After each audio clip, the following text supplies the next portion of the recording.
Hi, and welcome to March. My name is Achille Javois. I'm the founder of Piano Vibe School of Music, and I'm just here to kind of let you know what our goal is, and then from there kind of take you through the month of March, then take you to the month of May. Well, I'll fast forward you to the month of May, and then we'll go over tips and tricks for our beginners, our intermediates, and our advanced students, okay?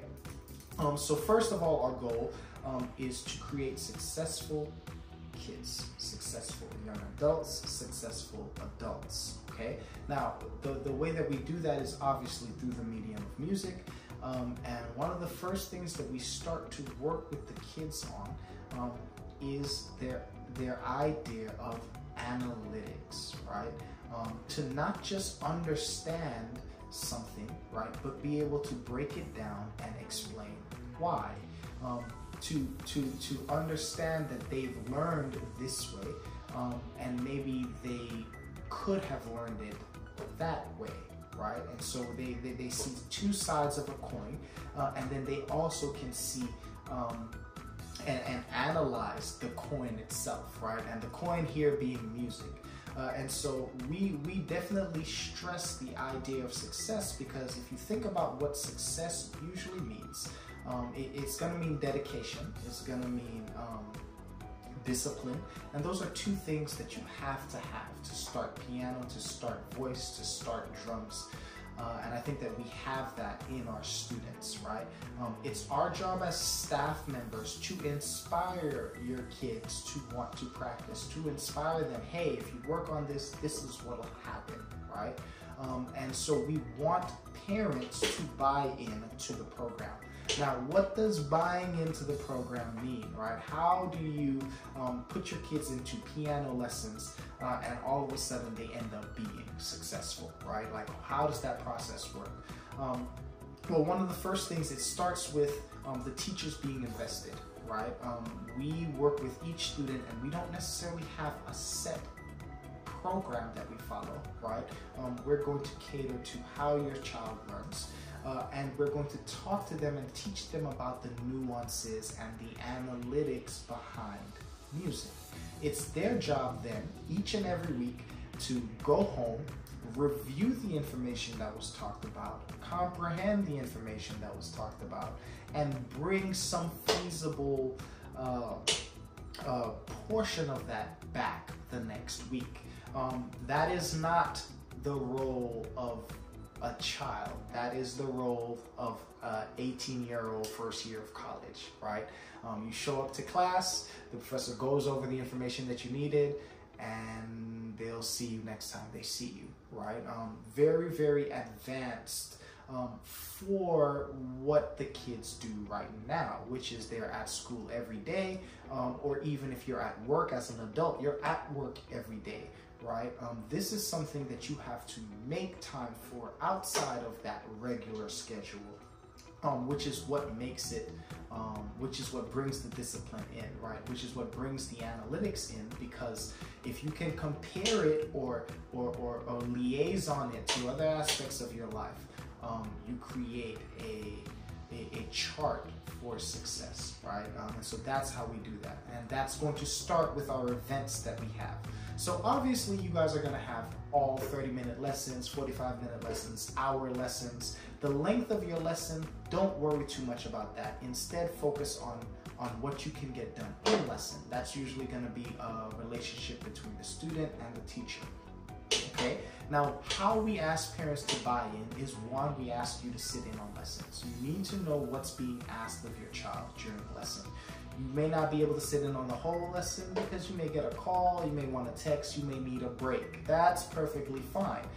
You want to tell the kids and show the kids that you're, by example, hey, I'm sitting in, I'm listening, I know what's going on. They're going to buy in from your example, right? So one, we want you to be engaged. The second thing is we have events. And a lot of people think that I just have these events just to have the events, but that's not the case, right? The biggest issue that I have with students is that they don't listen to music. And if they do listen to music, they can't name or talk about the music or describe describe it in a way that they should be able to, right? Who's the artist? What's the name of the song? What's the instrumentation? What instruments are on this song? What do those instruments look like, right? Those are questions that can be answered by a simple Google search a lot of the times. And so you can see how already those simple types of, hey, you know, how fast is this song? Is this song slow? Is it fast? What instruments do you hear? Did it sound like this? Or did it sound like that? Right? Like, what's the difference there? I clapped 2 times, but was there a difference in the clap? Small things like that is where we start. And so kids, like I said, they don't listen to music enough. And so that's where I would start with the support system and with them listening to music. Now, as for how it pertains to events, of course, our events are put in place so that your kids can hear live music from people that they know or that they know of, right? We have several levels of students, and on March 15th, which is at the Pinch and Crab, we have a karaoke night that we host there. And not only is it professional musicians such as Mr. Jonas playing, for those of you that work with Mr. Jonas, he'll be there. He provides the music, and it's a karaoke night, so it's open to the public. And our vocal students go there to shine. They're there sharpening their skill as far as MC, as far as performing, and keeping the crowd engaged, right? If you go there as a beginner, it lets the children see other kids their age or in their cohort, or just, you know, maybe just a little bit older than them. It inspires them to be better, to commit themselves more. It's like me, if I have a mentor or I have someone that I look up to, like a parent, an uncle, or a close friend, right? It's just inspiration, and believe it or not, kids do need that. So please be sure to invest in these events, because they're not necessarily for me, they're for you guys. The second event that we have is literally the next day. It's Saturday. That's the Baytown Farmers Market. Great opportunity to support your local businesses, as well as we provide the music for the Baytown Farmers Market. So again, another live music venue type deal happening, right? Where kids can come and perform, especially the ones that have their repertoire together. They have 2 or 3 songs, or maybe 1 song that they play really, really well. That's the place to come out and show out. Now, these 2 events, the Pinch and Crab and the Baytown Farmers Market, is what builds us to our recital, right? That's going to be the end of year, end all be all of our musical journey, right? It's the students that have been working for 3 months show what they've learned in those 3 months. The students that have been working for years show what they've been working on for those amount of years. And so you can see that if you buy into the small event, the big event is there because it's a growth process. So keep that in mind. Any questions that you guys have, concerns that you guys have, can always be voiced to me or any of the staff members. We want you guys to be engaged, like I said, and so we try to engage you to be engaged, if that makes sense. Anyway. So last thing that I want to go over, just practice tips, right? So I'm going to give our piano practice tips first, and then I'll give our drumming practice tips, and then I'll give our vocal practice tips. So piano, drums, and vocal, we're gonna just kind of like throw them all into one to do this big practice tip. You guys need to understand that you learned how to speak by listening. And since you learn how to speak by listening, you need to understand that listening to music is going to be probably the best first step that you can take, right? Listen to how it sounds, and understand that your ear is going to be the guidance, right? The way that you identify Mary Had a Little Lamb is different from Twinkle Twinkle Little Star, is that you listen to it. You don't hear it and see music, right? That's someone that's trained hears it and they can picture what it would look like if it was written down. You just hear it and you can identify it because you're familiar with it. And so you can see how listening to music is really, really going to help that aspect. For a pianist, we should know that 2 black keys, C, D, E, 3 black keys, F, G, A, B, right? We should be practicing our treble clef if we're late beginner, early, like mid-beginner, into intermediate and into advanced. For both our new students who are just working on identification, where is C, where is D, where is E, where is F, you should be using musictheory.net. Musictheory.net is going to be the site to use. You're going to click into musictheory.net, you're going to click on exercises, and then you're going to click on keyboard note identification. That exercise can be customized, and so you want to go ahead and customize it to the correct settings for you, right? Some of you have been going over just C, D, E. Some of you are doing C, D, E, F, G. Some of you are doing C, D, E, F, G, A, and B, right? And as others are doing sharps and flats, that can be customized. Now, to our students that are practicing their reading, we need to understand that, and this is for our drummers, this is for our pianists, and this is for our vocalists. So all 3 of you, notice that I'm categorizing you guys. You need to understand that to play by ear or to listen is going to be the easier than to learn how to read. It's the same. There are plenty of people that know how to speak English. But just because you speak it doesn't mean that you can read it. And there's a lot of disadvantages to being able, to not being able to read it, right? But one of the biggest things about reading is that it's a process.